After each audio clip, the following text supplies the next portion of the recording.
Assalamualaikum warahmatullahi wabarakatuh. Baik, perkenalkan, nama saya Ragil Prihandana Sugihartanto dengan NIM 289225023. Saya dari Universitas Pancasakti Bekasi.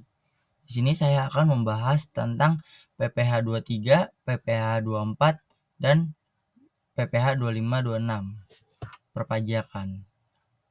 Lanjut, kita langsung ke materinya. Yang pertama-tama kita akan membahas PPh 23.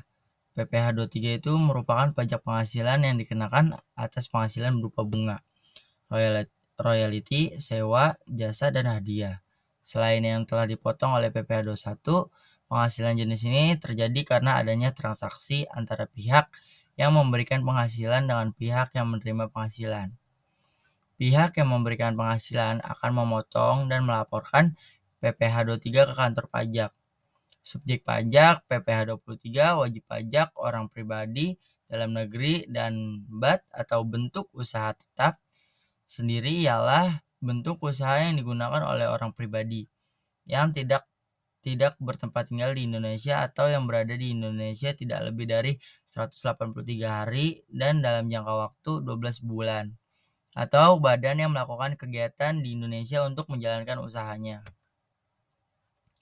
Tarif PPh, selanjutnya kita ke tarif PPh 23.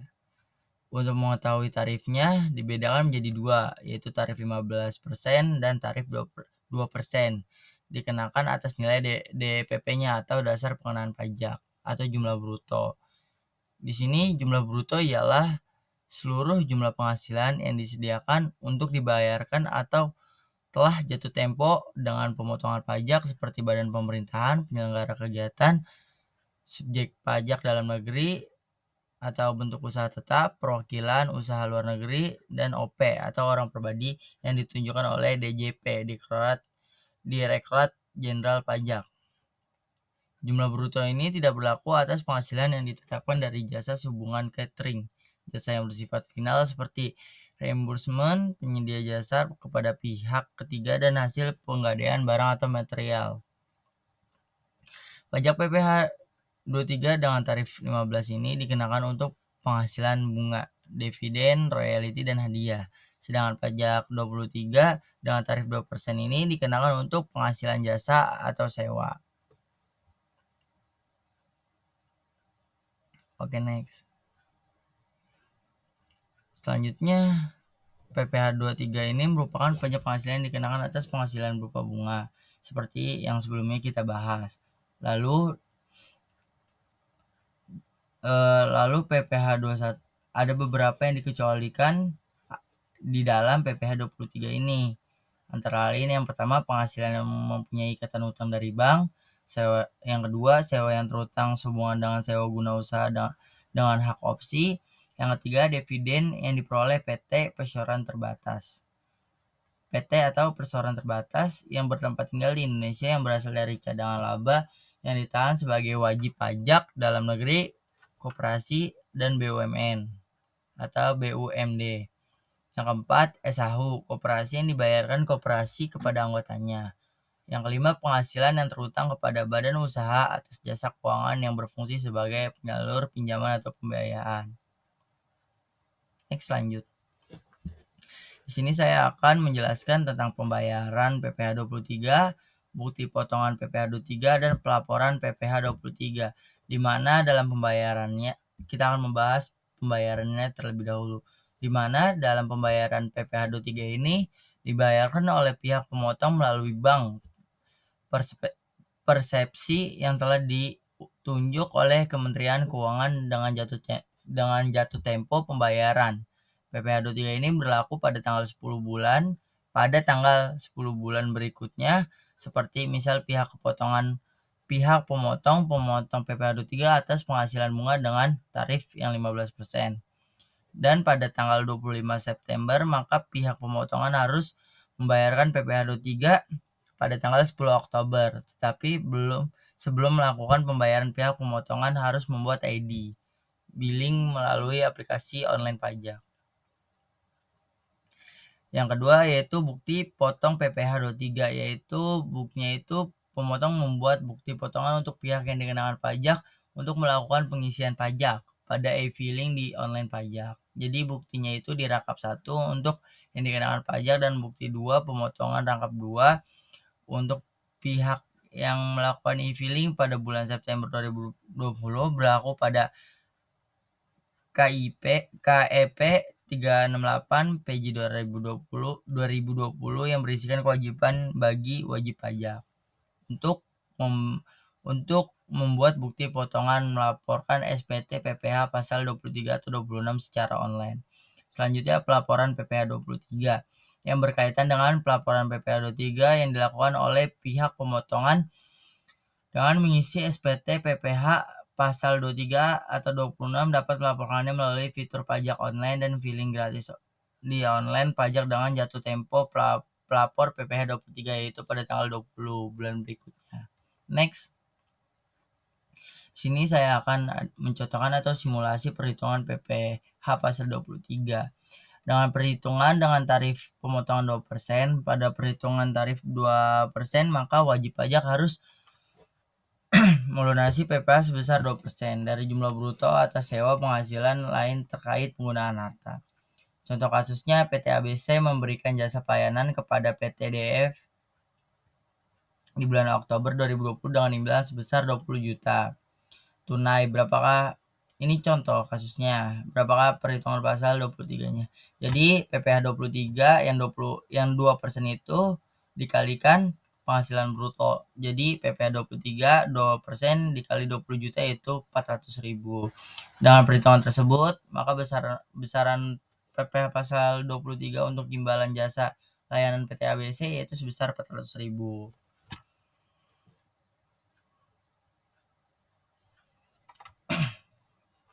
Nah, dengan contoh tarif pemotongan yaitu dengan 15%. Contohnya pemegang saham PT ABC mengumumkan pembagian dividen sebesar 3 juta.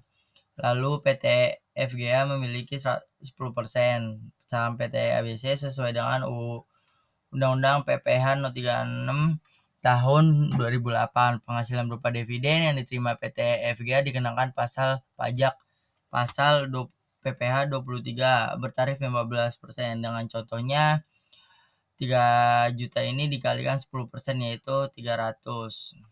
Jadi 300 ini dipotong kali 15% sama dengan 450.000. Di sini saya ada sumbernya sebagai contohnya. Apabila kalian semua penasaran bisa klik link ini. Oke, next. Selanjutnya ialah PPh 24. PPh pasal 24 ini ialah sebuah peraturan yang mengatur hak wajib pajak untuk memanfaatkan kredit pajak mereka di luar negeri untuk mengurangi nilai pajak terhutang yang dimiliki Indonesia. Mekanismenya pengkreditan PPh yang dibayar di luar negeri. Yang pertama, pajak penghasilan yang dibayar atau terhutang dari penghasilan yang diterima atau diperoleh di luar negeri yang dapat dikreditkan terhadap pajak. Lalu, penghasilan yang terhutang di Indonesia ditentukan berdasarkan jumlah yang paling sedikit antara hasil dari pajak penghasilan atau jumlah PPh luar negeri. Yang kedua, apabila penghasilan dari luar negeri berasal dari beberapa negara, maka perhitungan pasal PPh pasal 24 dilakukan untuk masing-masing negara. Yang ketiga, dalam hal pasangan suami istri sebagai wajib pajak dalam negeri atau WPDN menghendaki dengan secara tertulis perjanjian pemisahan harta dan penghasilan. Selanjutnya yaitu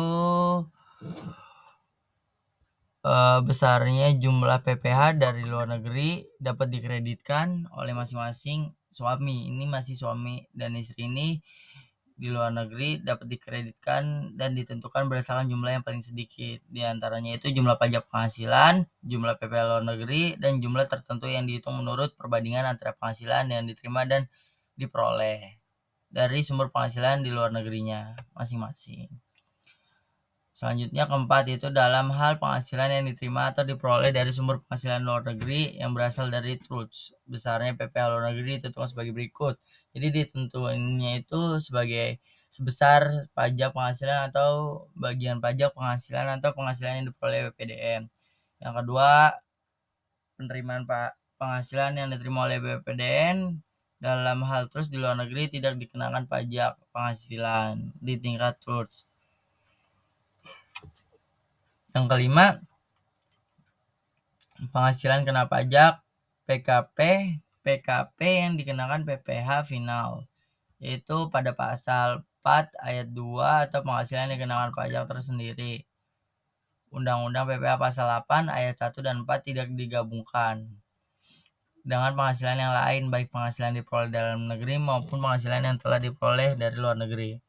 Yang keenam, untuk melaksanakan pengkreditan PPh luar negeri, wajib pajak menyampaikan bukti pemenuhan pembayaran PPh luar negeri bagi BPDM yang mengkreditkan PPh luar negeri sebagai negeri berupa salinan bukti pembayaran atau bukti pemotongan PPh luar negeri.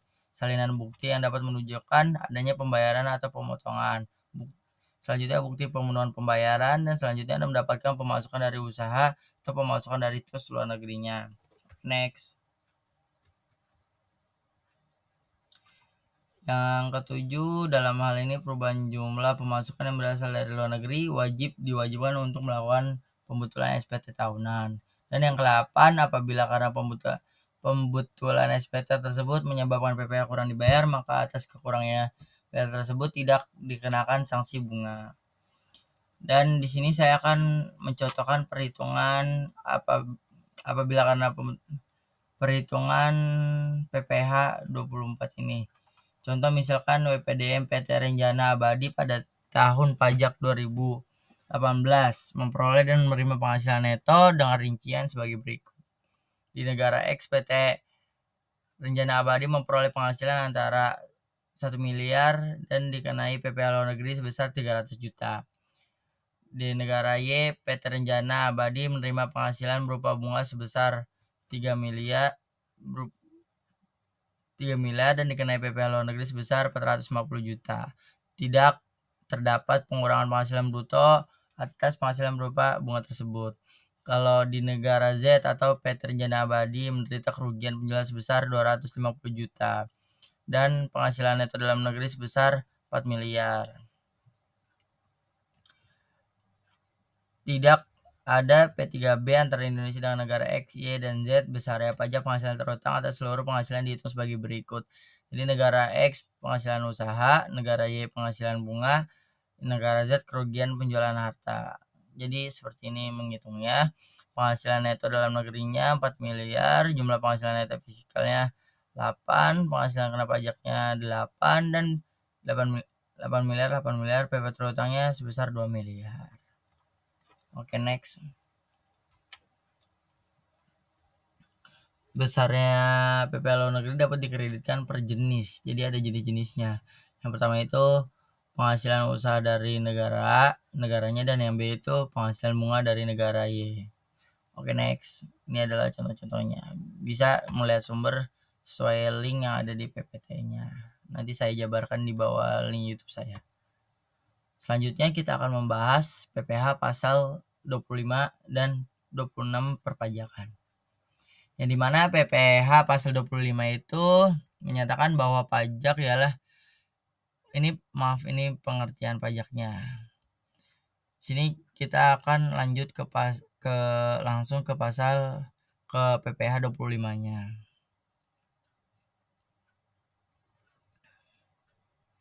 Jadi pengertian pajak penghasilan pasal 25 Muljono ini menyatakan bahwa pajak penghasilan disingkat PPh dikenakan terhadap wajib pajak dalam satu periode tertentu yang dinamakan tahun pajak. Berdasarkan hal ini, maka perhitungan PPh dilakukan setahun sekali. Jadi PPh ini di setahun sekali dihitung dan dirinciin agar pembayaran pajak tidak dilakukan sekaligus, yang tentunya akan memberatkan, maka dibuatlah mekanisme pembayaran pajak di muka atau pembayaran cicilan setiap bulannya. Oke, next. Subjek dan objek. Jadi jenis PPh pasal 25 memiliki dua objek, yakni wajib pajak orang pribadi yang memiliki kegiatan usaha dan wajib pajak badan yang melakukan kegiatan usaha. Sementara objek PPh pasal 25 adalah penghasilan yang diperoleh oleh wajib pajak pribadi dan badan dari kegiatan usaha yang mereka lakukan. Perlu dicatat bahwasannya pasal 25 tidak termasuk bagi wajib pajak yang menggunakan tarif PPh final berdasarkan peraturan pemerintah pada nomor 23 tahun 2018 maupun pribadi atau pengusaha tertentu. Oke, next. Cara menghitung PPh pasal 25 ini berdasarkan angsuran. Ini adalah contoh. Jadi kita menghitung secara besarnya angsuran PP 25 dihitung sesuai dengan ketentuan pada umumnya. Cara menghitungnya itu didasarkan pada data SPT tahunan tahun sebelumnya. Artinya mengasumsi bahwa penghasilan tahun ini sama dengan penghasilan sebelumnya. Nah, ini sebagai contohnya nih. Misal SPT tahunan 2011 menunjukkan data sebagai berikut. Pajak penghasilan terhutangnya 50.000. Kredit pajak PPh-nya pasal 21, 22, 23 dan 24 35.000. Maka PPh pasal 25 tahun 2012 yang harus dibayar setiap bulannya yaitu 50.000. Kredit pajak pasal 21, 22, 23, 24 itu 35.000. Selisih 15.000 pasal PPh pasal 25. Jadi selisih dibagi 12 yaitu 1.250. Atau maksudnya itu saya ini 50 juta, 35 juta, 35 juta. Oke, next. Contoh perhitungan pasal PPh pasal 25 lagi. Jadi Tuan Andi terdaftar sebagai wajib pajak KPPA tanggal 1 Februari 2015. Penghasilan netonya misal setahun adalah 200 juta. Besaran PPh pasal 25 setiap bulannya untuk tahun 2021 ialah penghasilannya 200 juta. PTKP-nya yaitu dibagi 0% yaitu 54 juta. PKP-nya 146 juta, PP terutangnya 5%, jadi dikali 146 jadi 7.300. Besar angsuran PPh 25 pada April 1 dibagi 12 dikali 7.300 yaitu 608.000. Selanjutnya kita akan membahas PPh pasal 26. Pengertian pajak penghasilan pasal 26 menurut Undang-Undang Nomor 36 Tahun 2008 ialah pajak penghasilan dikenakan atau penghasilan diterima wajib pajak luar negeri Indonesia selain untuk bentuk usaha tetap di Indonesia. Hal ini menentukan seorang individu atau perusahaan dikategorikan sebagai wajib pajak luar negeri ialah seorang individu yang tidak bertempat tinggal di Indonesia. Individu yang tinggal di Indonesia tidak lebih dari 183 hari seperti yang kita bahas sebelumnya. Subjek pajak pemotongan PPh pasal 26 dilakukan itu secara terstruktur yaitu badan pemerintahan, subjek dalam negeri, penyelenggaraan kegiatan, bentuk usaha tetap dan perwakilan perusahaan luar negerinya. Penghasilan dipotong PPh pasal 26 ialah yang pertama itu dividen, bunga termasuk yang kedua bunga termasuk premium, diskonto, dan imbalan sehubungan dengan jaminan pengambilan utang. Yang ketiga royalti, sewa, penghasilan lainnya sehubungan dengan penggunaan harta. Yang keempat imbalan sehubungan dengan jasa, pekerjaan, dan kegiatan. Yang kelima hadiah dan penghargaan. Yang keenam pensiun dan pembayaran berkala lainnya. Ketujuh premi, swap transaksi, lindung nilai-nilainya. Yang kedelapan keuntungan karena pembebasan utang. Oke, next. Bagaimana pemotongan atau penyetoran dan pelaporan PPh pasal 26? Yang pertama ada berbagai macam. Di sini saya akan memberikan 6 poin bagaimana cara pemotongan, penyetoran, pelaporan dalam PPh pasal 26. Yang pertama itu pasal ini dipotong pada akhir bulan pada saat dilakukan pembayaran penghasilan, disediakan untuk dibayarkan penghasilan atau jatuh temponya pembayaran penghasilan bersangkutan tergantung peristiwa yang terjadi terlebih dahulu. Lalu potong pada saat pembayaran untuk dibayarkan atau dividen dan jatuh tempo pada bunga dan sewa atau saat ditentukan dalam kontraknya. Selanjutnya membuat bukti pemotongan rangkap 3. Selanjutnya yang keempat disetorkan ke bank, persepsi atau kantor pos yang sudah ditunjuk Kementerian Keuangan. Yang kelima yaitu SPT masa PPh pasal 26 dengan dilampiri SSP lembar kedua. Bukti pemotongan lembar kedua, daftarkan bukti pemotongan disampaikan ke KPP setempat paling lambat 20 hari setelah masa pajak berakhir. Yang keenam, apabila jatuh tempo penyetoran atau batas akhir pelaporan PPh pasal 26 bertepatan dengan hari libur, penyetoran atau pelaporan dapat dilakukan pada hari kerja berikutnya. Berapa tarif pengenaan PPh pasal 26? Yaitu tarifnya yang dikenakan sesuai dengan persetujuan penghindaran pajak berganda yaitu P3B antar negara yaitu sebesar 20% untuk setiap pengenaan jenis PPh 26. Ketentuan dasar pengenaan pajak ialah sebagai berikut. Tarif 20% dari penghasilan bruto, dari neto, dan penghasilan setelah pajak. Oke, next. Contoh pengenaan di sini saya akan memberikan contoh pengenaan PPh pasal 23. Contohnya PT Selalu Baca di bulan 2022, perusahaan ini membayar royalti senilai 100 juta kepada Nobita selaku pengarang komik. Berapa PPh itu? Ini contoh soalnya. Jadi PPh Nobita ini wajib pajak di luar negeri besar PPh pasal 26 yang dipotong bruto Nobita ialah sebagai berikut. PPh 26, 20% dikali penghasilan bruto yaitu 20% dikali 100 juta yaitu 20 juta.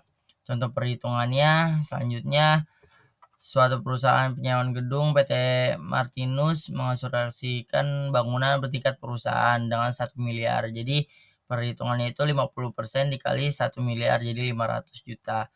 Untuk PPh pasal 26 ini ada 20% dikali 500 juta yaitu 100 juta. Ini hitungan dari 10% dikali 1 miliar. Sumber materi ini perpajakan bisa dilihat dari sumber-sumber ini ya. Link-linknya ada tertera di PPT saya atau di link deskripsi.